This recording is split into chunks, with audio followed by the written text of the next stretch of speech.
everybody, this is Boy, and I'm going to be doing my review for the 1981 movie, An American Werewolf in London. The movie is written and directed by John Landis, and follows two best friends from New York who are like backpacking through the moors of Yorkshire, and they come across this little pub, and it has like a 5-star thing, or 5-pointed star engraved on the wall, and when they ask the people about it, they kind of get a little hostile, so they decide to leave the pub and everything, and they don't listen to their warnings and stuff, and they go off trail and everything, and get attacked by a werewolf, and Jack gets killed by the werewolf, and David is just like really hurt and everything, and he like goes in a coma for 3 weeks, and when he wakes up, he's like seeing visions of Jack. He moves in with the nurse that's taking care of him, which I thought was kind of weird, because he just moves in with the nurse, but her name's Alex, and he's living with her, and he's seeing these hallucinations of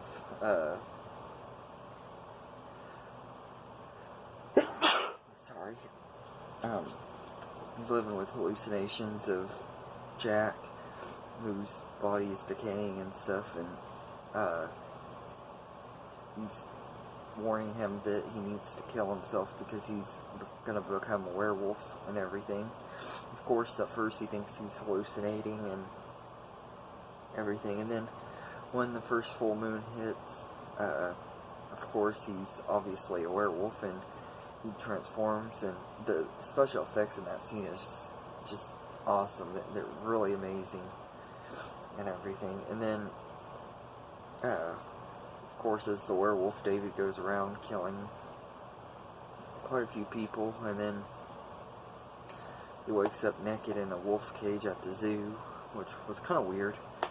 But then the next morning, or for the rest of that day, he's trying to figure out a way to stop it. First, he tries to get himself arrested. That doesn't work. And he's planning on cutting his wrists and stuff and killing himself, but he ends up deciding not to. And then he goes to this porn theater where he starts seeing Jack again, who's decayed even more, and Jack's also joined by the people who David killed the previous time and everything, and they're all like telling him different ways that he could kill himself and everything. Some of them are comical and stuff. And then he ends up turning into a werewolf at the theater and going on a rampage again.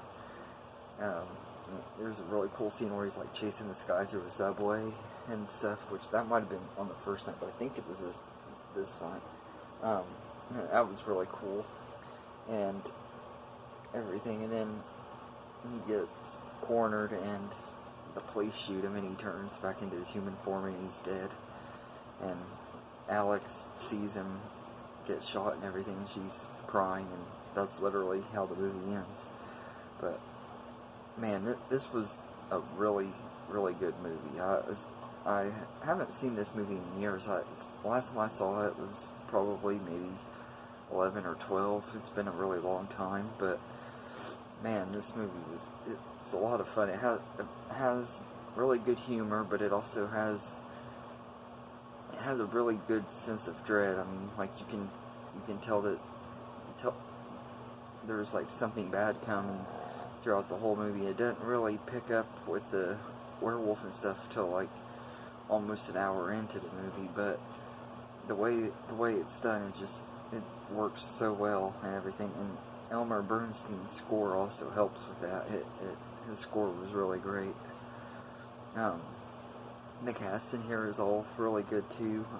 David Naughton plays David, and he does a really good job as the character. I think he was really good.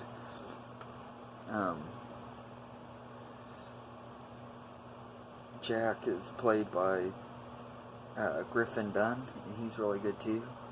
I think he really fit the role really well and everything. Jenny Agutter plays Alex, and she's really good too. And it was weird kind of seeing, because I hadn't seen her in anything really besides Child's Play 2, so it was kind of weird seeing her in a different movie and everything. This movie came out like 9 or 10 years before Child's Play 2, so it was really cool getting to see her in this, and I thought she was really good in it, and the chemistry between her and David Naughton was really good. And then John Woodvine plays Dr. Hirsch, who is kind of investigating, trying to find out if the werewolf thing is true or not. And he goes to the pub and everything, and of course they all deny it at the pub, except for one person who kind of does crack it and tells him and everything. But I thought that side plot was okay, but it didn't really go anywhere. But I thought that was okay. It just kind of pretty much was a warning that they were pretty much warning that he's going to be a werewolf in London and everything. But yeah, but that's the only part of the movie that if they took it out, I don't think it really would have changed a whole lot about the movie, really. But besides that, this movie was a lot of fun and everything. I don't think that the werewolf looked quite as cool as it did as he was transforming into the werewolf and everything. I thought that the special effects in the scenes when he turns into a werewolf for the first time, that was just really amazing practical effects and everything in it. It was the first movie to win the makeup effects and stuff for at the Oscars and everything, and really and truly, I think it really deserved it. The makeup effects are really great, not just on his transformation into the werewolf, but on Jack, who's decaying and stuff. They did a really great job on that as well and everything. And like, especially the first time he starts hallucinating, seeing Jack and everything, the way the skin is ripped up and stuff, it looks really, really good and everything. I think it's some really good makeup effects and everything. And I think this is just a really great movie. It's one of my favorite werewolf movies, probably second to Silver Bullet. But this was just a lot of fun and everything, and I definitely would recommend it to fans of werewolf movies. I think it's definitely one that's worth seeing and everything, and it's a lot of fun. I haven't seen American Werewolf in Paris. I don't really want to. I've heard how terrible it is and everything, but I'll probably end up seeing it eventually. If I ever do, I'll review it on here. But yeah, so I really did enjoy this movie. It does kind of have some slow parts and everything in the middle when there's not a lot going on and everything, but it's not really that bad to me. It's, like I said, it's a really fun movie, and it blends comedy and horror really well and everything, and it's a lot of fun. So I'd give An American Werewolf in London an 8.5 out of 10.